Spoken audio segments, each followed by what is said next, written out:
สันบอลจอดรถเขาเรือเฟือต่อไปกับพวก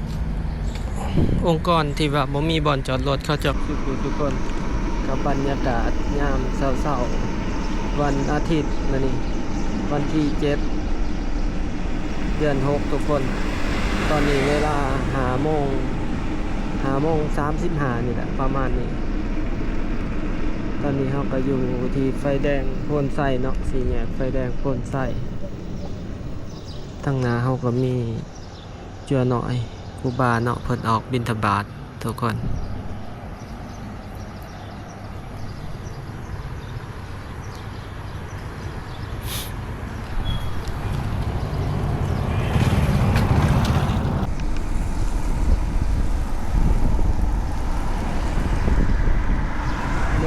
สิพาทุกคนย่างออกกำลังกายแล้วก็พาทุกคนส้มบรรยากาศเวียงจันทร์ยามเสาร์ทุกคนสิพาทุกคนย่างไปเบิ่งบรรยากาศหรือว่าอัปเดตศูนย์การค้าใหญ่ในเวียงจันทร์เนาะที่กำลังใกล้จะเปิดแล้วก็คือศูนย์การค้าเมกะกอกเมกะเนาะทุกคนตอนนี้เราอยู่แถวเขตโพนไส้สายมือเราเป็นบอนสากรถ EV รถไฟฟ้า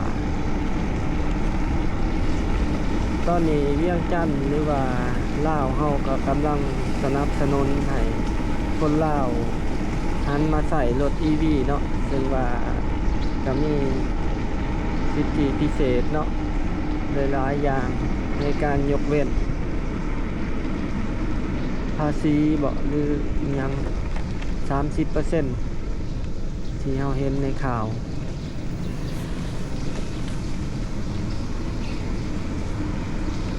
เราจะเห็นบอลสากรถไฟฟ้าลายในเวียงจันทร์เดือนนี้กันนี่ก็เป็นเส้นทางขางวัดธาตุฝุ่นขางสำนักงานปกครองนครหลวงทุกคนแล้วบรรยากาศถนนหนทางบอลนี้สวยงาม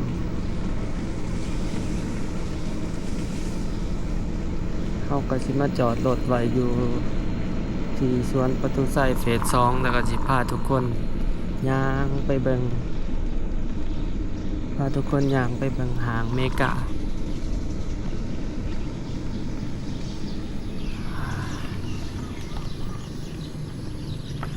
จอดรถไว้อยู่นี่เนาะ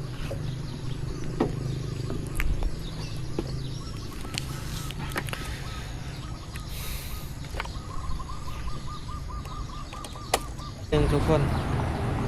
ตอนนี้เราอยู่ที่สวนประตูไส้เฟส 2เนาะบรรยากาศก็เมื่อคืนนี้ก็ฝนตกกันน้อยนึงคือว่าคนก็มาออกกำลังกายบ่หลายปานใดยามเสาร์บ่คือว่าเขายังบ่ทันลุกบ่เฮามาเสาร์เกินไปบ่เดี๋ยวสิพาทุกคนย่างเลาะย่างส้มเวียงจันทร์ยามเสาร์เนาะเริ่มจากประตูไส้ยังเงียบกันอยู่ทุกคน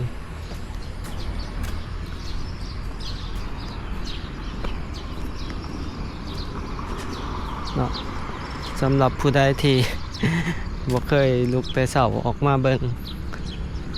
ก็สามารถเบิ่งผ่าน2 บาวแม่นไส้เนาะบรรยากาศยามเช้าที่เวียงจันทร์ช่วงนี้อากาศบรรยากาศดีทุกคนสำหรับผู้ใดที่จะมาเที่ยวเวียงจันทร์ก็ถือว่าเป็นโอกาสดีอากาศบ่ร้อนบ่หนาวเกินไปฝนก็ตกเป็นระยะน้ำก็ยังบ่ทันหลายเพราะว่าน้ำคลองก็บ่ทันขึ้นเนาะคือไปเที่ยววังเวียงช่วงนี้ก็ถือว่าเหมาะสมแต่ก็ได้ยินข่าวว่าวังเวียงน้ำอยากขุ่นเนาะช่วงนี้เนื่องจากว่ามีฝนตกลงมาแต่ว่าน้ำก็ยังบ่ทันขึ้น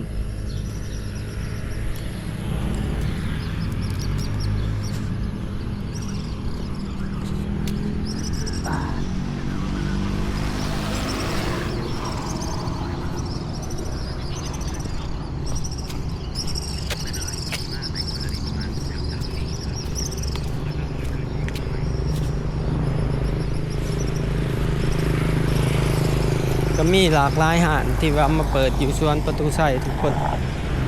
คือเฮาเห็นข้างๆนะเนาะห้านกระแลมห้านขายน้ำอัตโนมัติขายเป็นแบบเครื่องดื่มอะเนาะเครื่องดื่มโออิชิเอียงหลายๆอย่าง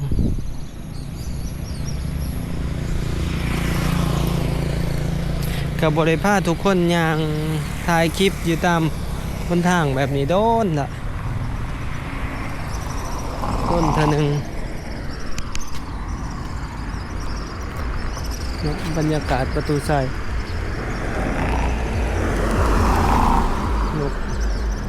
นกแอนนะบินเกิด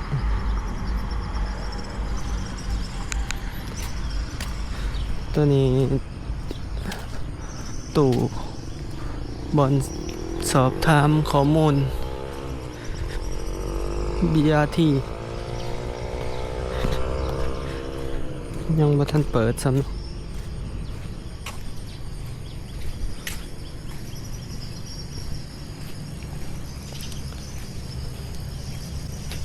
โอ้หมากอันนี้มันหล่นแมงวันเต็มตัวนี้ป้ายรถ BRT ทุกคนป้ายประตูไส้โอ้ฝรั่งมาถารถเมล์แต่เสาป้ายประตูไส้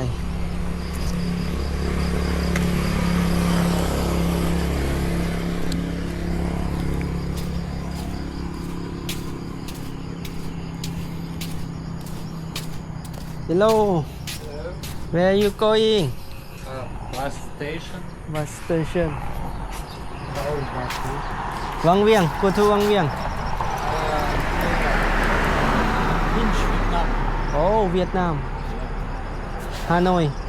Hanoi. Vinch.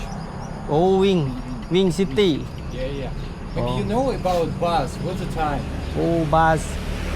It's like a 6 o'clock. I don't know.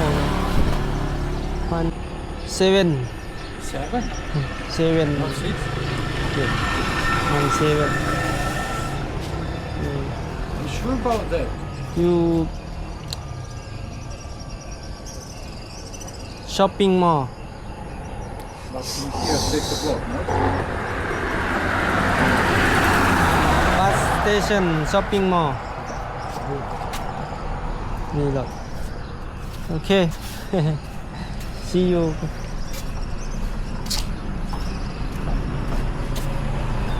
เราจะเดินทางไปเวียดนามไปวิ่งบอกภาษาอังกฤษบ่เก่งบ่ทางสิบอกเราถารถ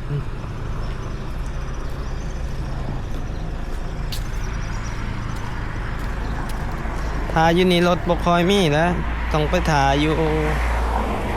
ตลาดเช้าจังซี่มีรถออกไปคิวรถซ้ายใต้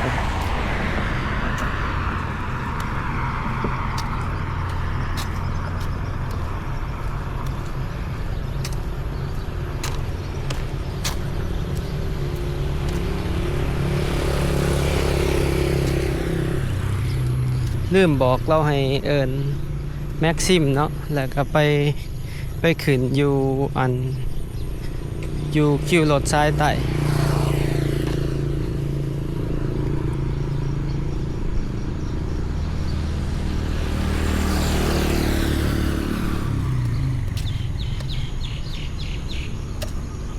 อยู่ก็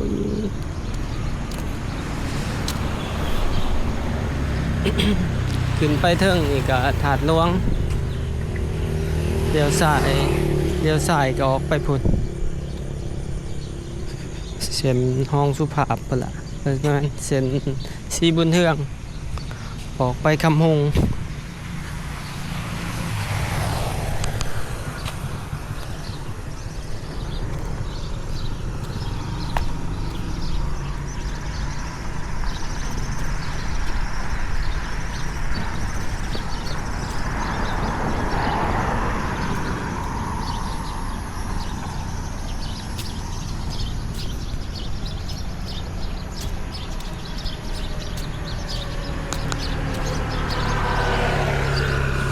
บรรยากาศที่ประตูไซให้มาแถวนี้ก็สิเห็นเนาะตึกกำลังก่อสร้างขึ้นมีหลายตึก แต่ว่าก็บ่สูงปานใดอยู่ในเขตนี้เพราะว่าเขาเจ้าน่าจะกำหนดความสูงน่าจะบ่ให้เกินความสูงของประตูไซอยู่นี่คือทางหน้าเฮาเห็นสิมีตึก10ชั้นที่กำลังก่อสร้างอยู่น่าจะบ่เกิน10ชั้นในเขตนี้บ่ได้หาข้อมูลนี่อยู่ทางหน้าเฮาก็มีโรงแรมอยู่หัวมุมนี่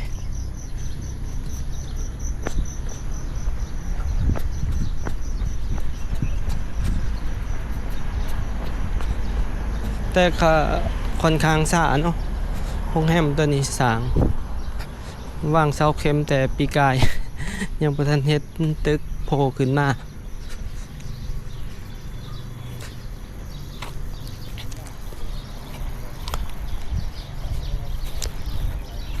ผู้โปสเตอร์ของโรงแรมจนมันสีจนมันเก่าแล้วเนาะจนมันสีคุนะทุกคน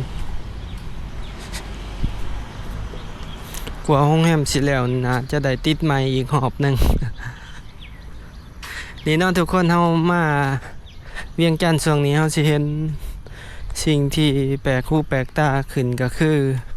เพิ่นจะใส่อันนี้เนาะเสาน้อยๆติดกับบังเกอร์นี่เป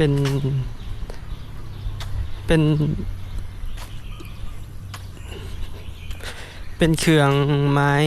การจราจรที่เฮ็ดให้เห็นเลนกลางให้ดีขึ้นเพิ่นก็สิติดตาม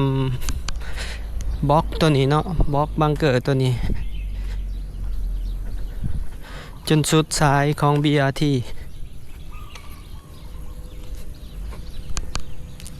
เห็นบ่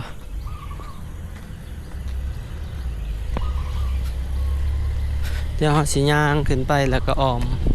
ลงทางสีบุญเทืองเงียบทุกคนมื้อนี้เป็นวันอาทิตย์หลายๆคนก็พักหลายคนก็พักเวียกพักงานแล้วก็เป็นมื้อที่หลายๆห้านหลายๆองค์กรเขาเจ้าพักเนาะปิดห้านโอ้ตอนนี้เฮือนพักเอกอัครราชทูตสาธารณรัฐอินโดนีเซียสถานทูตอินโดนีเซียมีแต่สถานทูตอยู่ในเขตถนนนี่หลายสถานทูต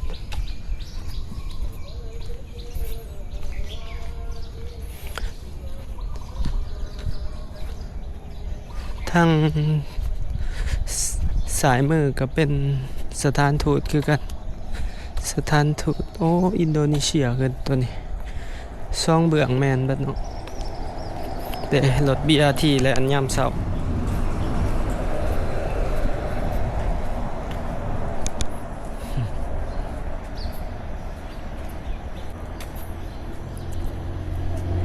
วันนี้ธนาคารค่ำปัจจุบันนี้ธนาคารค่ำเนาะหรือว่าทางกลุ่มบริษัทอันนี้คำพูวงเนาะเขาเจ้าก็เฮ็ดผลิตภัณฑ์สื่อคำสามารถกดออกเป็นแบบตู้ ATM ได้เนาะกดเอาคำสื่อผ่านตู้กดคำนะทุกคนปัจจุบันนี่สามารถสื่อ2 สลึงเนาะ2 สลึงได้กดออกมาเป็นแทงแต่กับจะเป็นแบบกิฟต์เซตเลยเนาะมันจะมีธงให้ไปเบิ่งกันเนาะทุกคนสำหรับผู้ใดที่อยากซื้อคำก็เบิ่งข้อมูลกันเดี๋ยวพาทุกคนย่างไปเบิ่งห้างใหญ่ใจกลางเมืองเวียงจันทน์ทุกคนถือว่าเป็นทำเลท่องเลยสำหรับถนนซ้ายนี่ ในอนาคตต่อไปเนาะก็รถอันนี้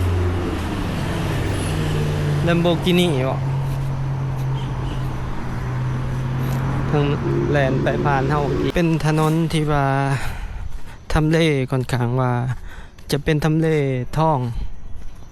อาจจะบอกได้ว่าถนนสายนี้จะเป็นถนนที่ดีที่สุดของเวียงจันทน์ในอนาคตเนาะคันจากความคิดของบ่าวแม่นใส่ได้บ่ได้อิงตาม ตามผู้อื่นนะเพราะว่าเส้นนี้มันจะเป็นเส้นที่รถเที่ยวร้ายที่สุดแล้วก็เป็นเส้นทางเข้าเมืองออกเมือง แล้วก็เป็นเส้นทางที่กว้าง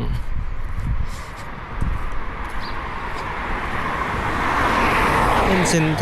ทางที่กว้างเนาะเส้นทางที่กว้างแล้วก็มีสำนักงานองค์การทางข้างหลายคันสิเว้าต่อไปคันมีความเจริญในอีกภายภาคหน้านะทุกคนคือประชากรยังคนในเวียงจันทน์เพิ่มขึ้นการจราจรแออัดแห้งเนาะต่อไปก็แผนถามีการก่อสร้างรถไฟฟ้าคือต่างประเทศกับถนนเส้นนี้ล่ะจะเป็นเส้นทำอิฐที่จะเป็นทางของรถไฟฟ้านี่หากเว้าเพื่อหั่นล่ะทุกคนคันได้สร้างก็น่าจะด้นพุ่นละระดับอีก20-30 ปีพุ่นละเนาะกว่าการจราจรมันสิแออัดถึงขนาดนั้นแล้วก็คนสิหลายสุดในเวียงจันทน์ขนาดนั้นเนาะเพราะว่าการสร้างรถไฟฟ้ามันต้องอิงตามคนใช้งานต้องหลายเนาะจังคุ้มทุนมันจังสิคุ้มทุน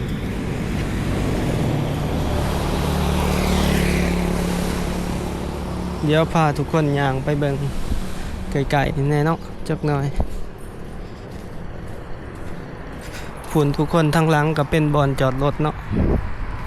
เป็นบ่อนจอดรถหลายบ่อนจอดรถสำหรับห้างนี่มีตึกเฉพาะอีกกันบ่อนจอดรถนี่พาทุกคนย่างเบิ่งตามหอมนี่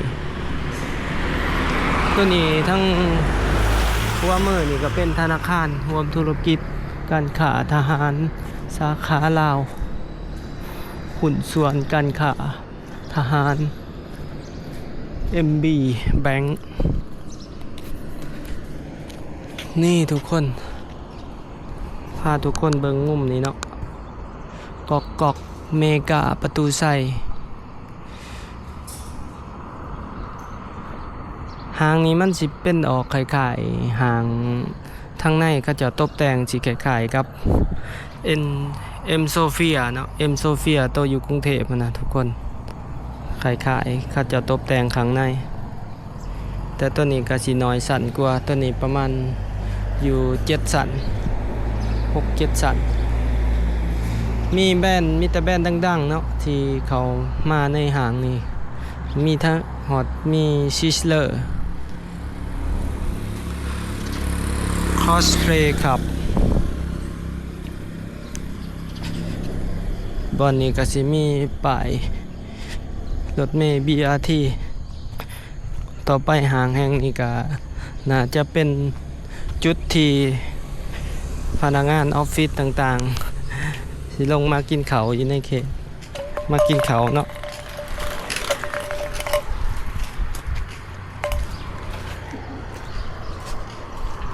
นี่ก็ป้ายรถ BRT มีธนาคารหลายธนาคารอยู่นี่สำนักงานองค์กรรัฐต่างๆก็อยู่นี่ต่อไปกับผู้ที่เฮ็ดเวียกอยู่ตามออฟฟิศอยู่ทางเส้นนี้ถนนไกรสอนนี่ก็สิเดินทางด้วยรถเมล์ BRT เข้ามากินข้าวอยู่ห้างนี้ตอนเที่ยงแล้วก็กลับเนาะอาจจะเป็นไปได้ต่อไปก็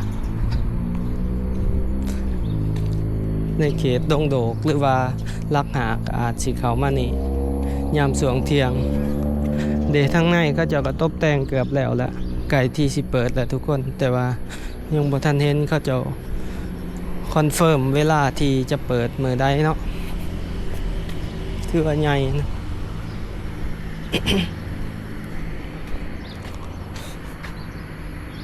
นี่ทุกคนค่อนข้างว่าซูซีกับพักสันเนาะ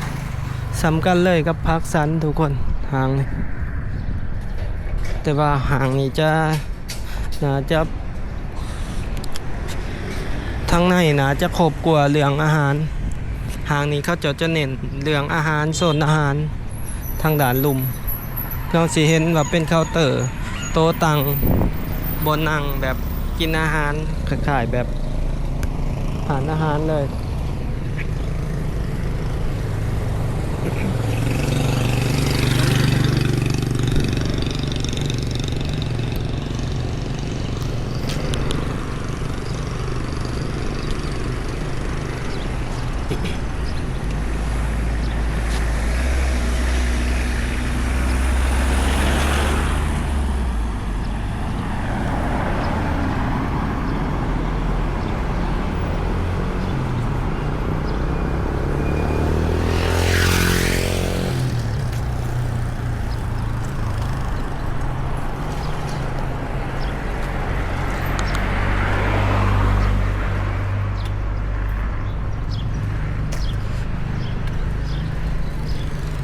นี่ทุกคนทางหนาเขาเจก็กำลัง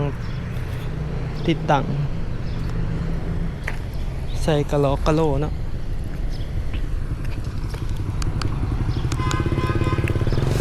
ห้างก๊อกๆนี่ก็เป็น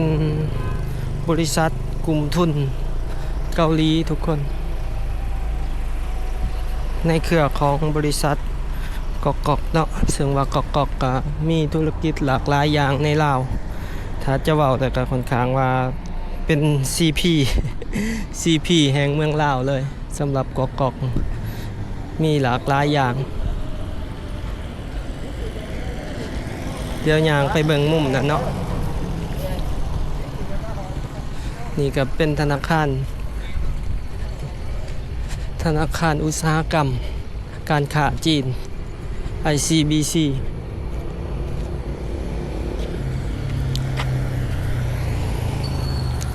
ก็สิมีสำนักงานองค์การบริษัทต่างๆหลายในเขตนี้นี่เห็นบ่บอนจอดรถเขา1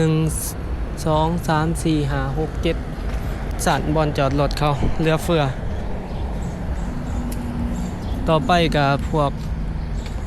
องค์กรที่แบบบ่มีบอนจอดรถเขาก็สิมาจอดอยู่นี่ได้เฮาแนมไปข้างในก็สิเป็นคล้ายๆแบบห่างเอ็มโซเฟียอยู่ไทยเลยกลุ่มบริษัทกอกๆเนาะถือว่าเฮ็ดหลายอย่างเลยในลาวซุปเปอร์มาร์เก็ตร้านขายรถอสังหาริมทรัพย์ต่างๆเขาจะเฮ็ดครบเลย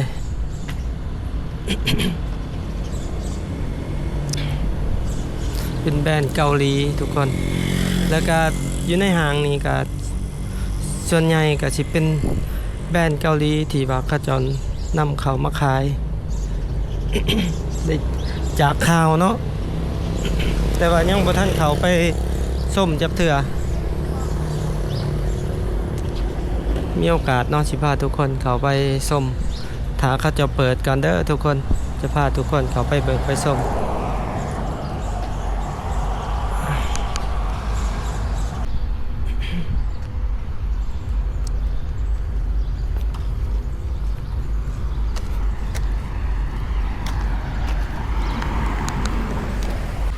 ออกไปทางสี่แยกไฟแดงสีบุญเทืองอ้อมลงไปกลับไปที่ประตูสายคืนไปเอารถ นี่ทุกคนถือว่ามุมนี้ก็ค่อนข้างว่าคือเมืองที่สุดเนาะอยู่ในเวียงจันทน์บอนนี่กับแถวเขตภาคสัน ถือว่ามีการเปลี่ยนแปลงหลายในเขตนี้ถนนก็เริ่มเกลี่ยงสะอาดแล้วอยู่ในเขตนี้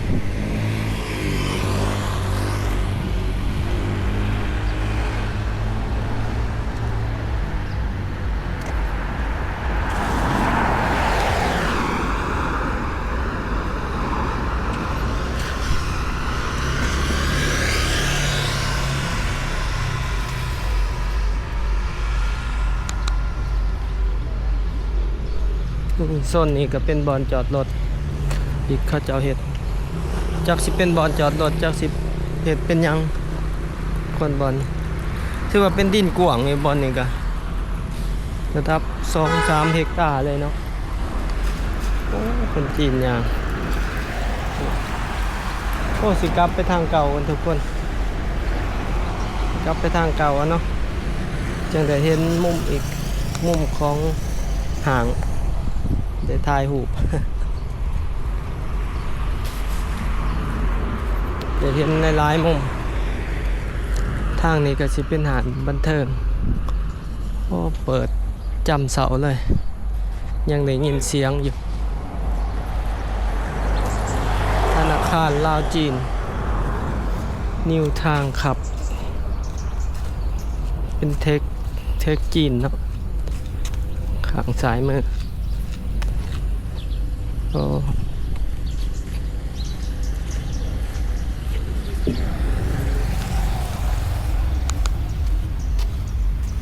ตอนนี้เขาเจาะกำลังเห็ดอันตกแต่งขอบทางสำหรับหางเอง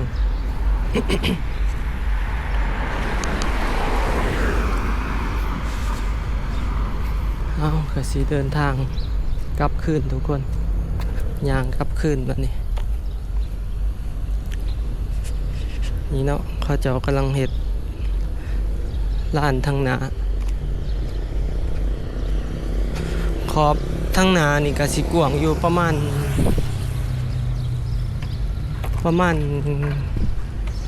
10 เมตรเนี่ยทุกคนจากห่างบ่อนนี้เนาะก็สามารถจัดกิจกรรมเล็กน้อยได้ทางหนาห่างนี่ก็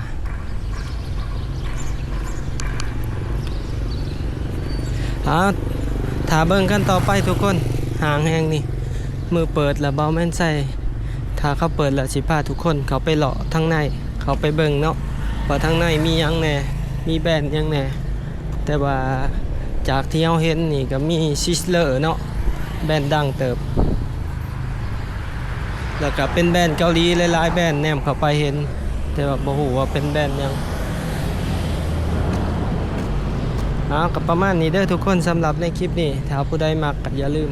กดไลค์กดแชร์กด Subscribe เนาะเพื่อเป็นกำลังใจให้กัน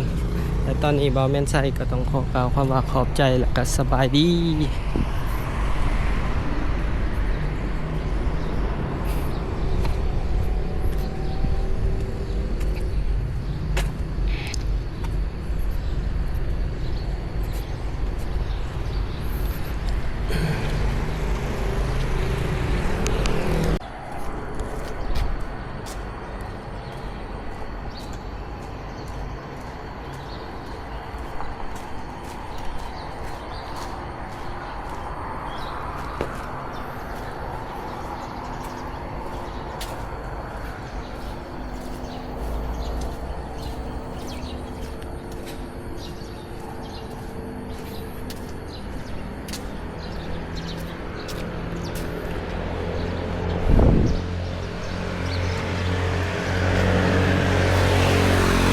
เทิงนะจะมีทางอาหารและก็อพาร์ตเมนต์นำทุกคน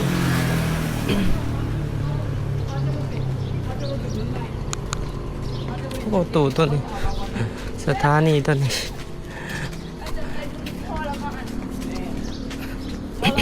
หัวใจรื้อต้องการเป็น130 บาทอันนี้ก็100 บาท